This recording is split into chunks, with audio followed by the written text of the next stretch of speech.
You know what, guys? We can all breathe a little easier knowing we don't have to face Nottingham Forest and Nuno Espirito Santo again this season. It's one thing to struggle against a low block, but throw in their devastating counter-attacking threat, and it's just too much to deal with over 90 minutes. We literally felt uncomfortable during that game. Now, don't get us wrong, of course we're disappointed with the result, and even more so with that first half performance. But let's be real, away from home, against the team sitting third in the table, and the only side to have beaten us in the league so far, a point isn't exactly a disaster, right? So why did Liverpool struggle so much in that first half, managing just 0.47 xg, and what changed in the second half to push our xg all the way up to 1.95? That's exactly what we're here to break down today. So make sure to hit that like button, subscribe if you haven't already, and let's dive right into it.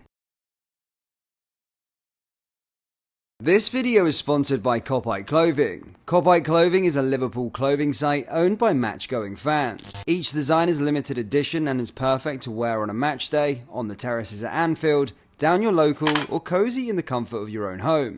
As stated, each design is limited edition, and if a product is showing out of stock, they will not be restocking the item, so if you have your eye on something, grab it fast. Lastly, Clothing wants fellow Reds to be 100% satisfied with their orders, so if there is a reason you're not happy, they will refund you with no questions asked. Head over to clothing.com or down into the link in the description to get all of your Liverpool merchandise. Anyway, let's get back into today's video.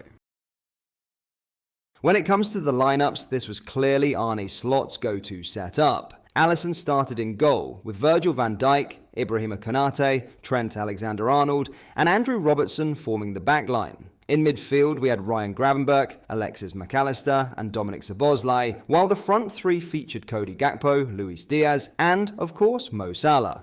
As expected, Nottingham Forest stuck to their defensive game plan, sitting deep in a low block and relying heavily on long balls and counter-attacks. You can see here how they set up in a compact 4-4-2 shape, focused on cutting off our central progression and forcing us to play out wide. As we mentioned, this approach from Nottingham Forest was expected, which meant Arne Slot needed players who could break through the lines from inside their defensive block. That's why we saw Trent inverting more frequently from the right, while Mac Allister dropped deeper on the left to serve as another playmaker within the block. We also saw Luis Diaz roaming freely from the number 9 position, creating space for his teammates and dropping deep to help out in the build-up phase. Now, while this was a logical approach on paper, it didn't necessarily mean it was going to work, and in that first half, it didn't work at all. Let's break down why. Let's start with Diaz's false 9 role. Here you can see him dropping deep to receive the ball, successfully creating space between the lines with his movement.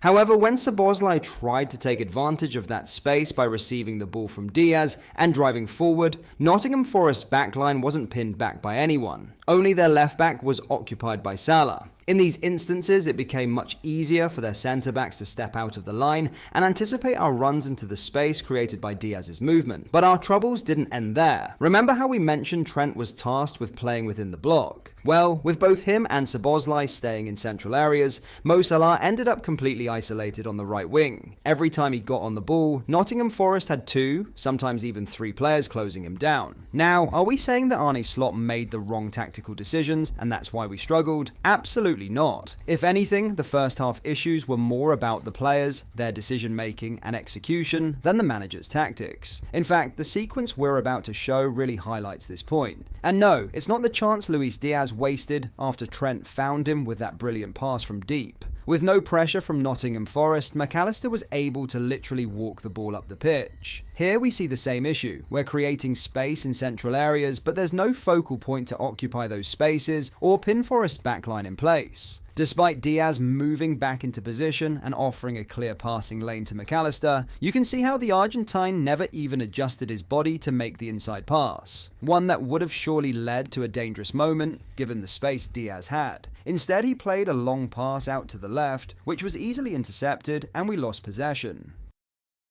Now about the goal we conceded. It came from exactly the kind of play Forrest excel at. Right after winning the ball back, they targeted Chris Wood's clever movement in behind our defensive line, and that's precisely how he opened the scoring. Some might argue that our second half performance still wasn't good enough, but compared to the first half, it was miles better. We moved the ball quicker, attacked with more intent, and made smarter decisions in possession. This improvement became even more evident after the equaliser, which, by the way, was a masterstroke from Arne Slot. During a corner, he took off Ibrahima Konate, an aerial threat, and brought on both Kostas Tsimikas and Diogo Jota. And guess what? Just 20 seconds later, the two combined from the corner kick to score our only goal of the game. Speaking of Konate, it's starting to feel like the Frenchman hasn't fully recovered from his injury, because let's be honest, he just doesn't look like himself right now. Take that duel with Dominic Solanke in the cup game against Spurs, for example. Solanke won it, and it led to the only goal we conceded. Or even last night, when Konate was late to cover for Trent on the right-hand side. These moments are clear signs that Ibu isn't operating at 100%. In fact, if we look at this map, it's obvious that Forrest deliberately targeted our right-hand side throughout the game.